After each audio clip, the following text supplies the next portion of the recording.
Hey there, I'm Christy Wilhelmi from Gardenerd, and today we are planting potatoes in my Vigo garden.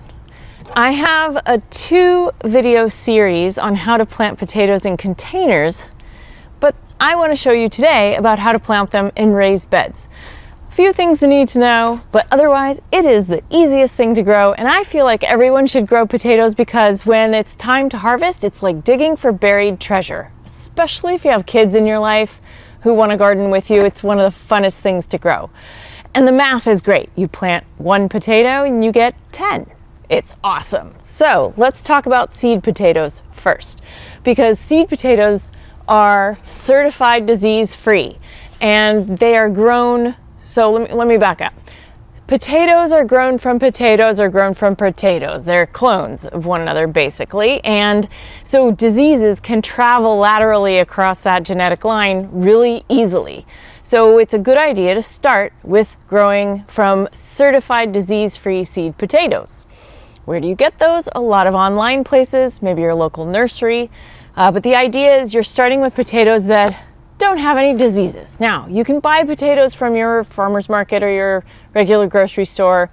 They are not disease-free, certified disease-free, and so you may be introducing diseases into your garden, which if you're gonna grow potatoes in a container and change out the soil every season, that's fine. But if you're gonna grow in a raised bed where it's kind of a lot of money to replace the soil, I would not do that. I would start with these guys.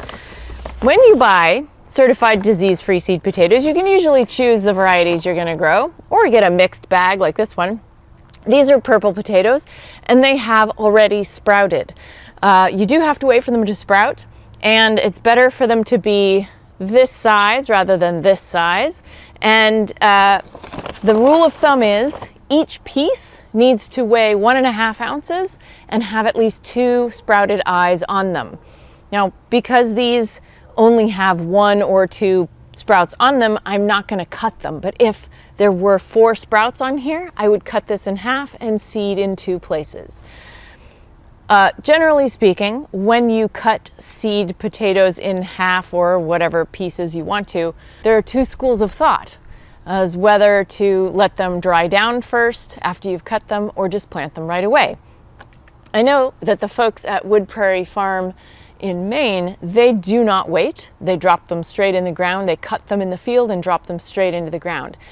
I have found for myself, when I cut them, I need them to dry down for a couple days to heal the skin on that cut edge a little bit before dropping them into the soil, because they have rotted for me in the past. So you can experiment with both, see what works for you.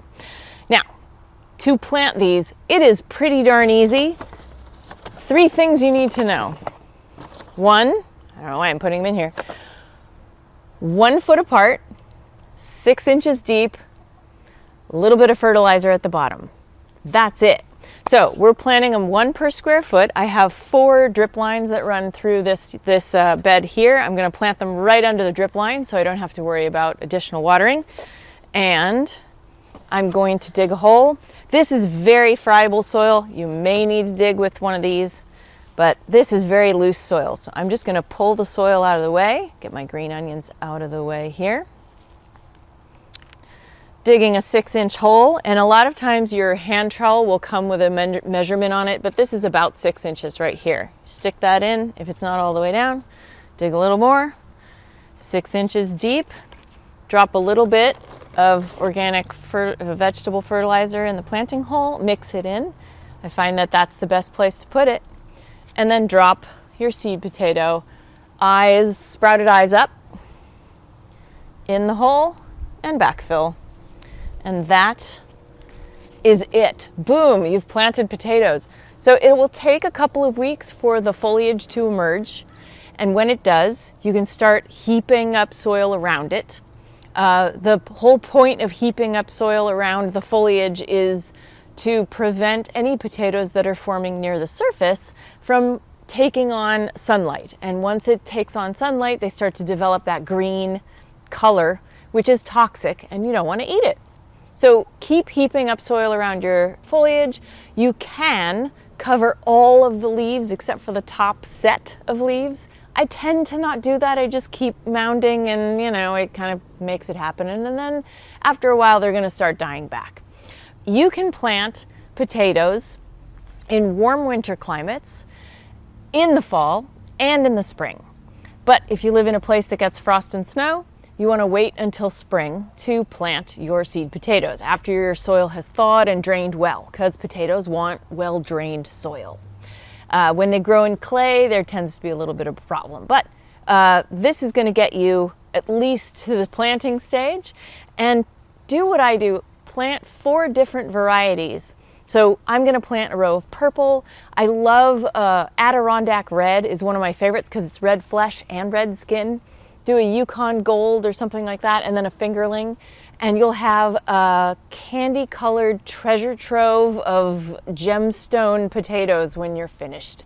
For more information about growing potatoes, we'll share those videos, those 2 growing in containers videos down below. And of course, there's information about growing potatoes in my book, Gardening for Geeks. Check out my other books, Grow Your Own Mini Fruit Garden, and my novel, Garden Variety. Happy gardening.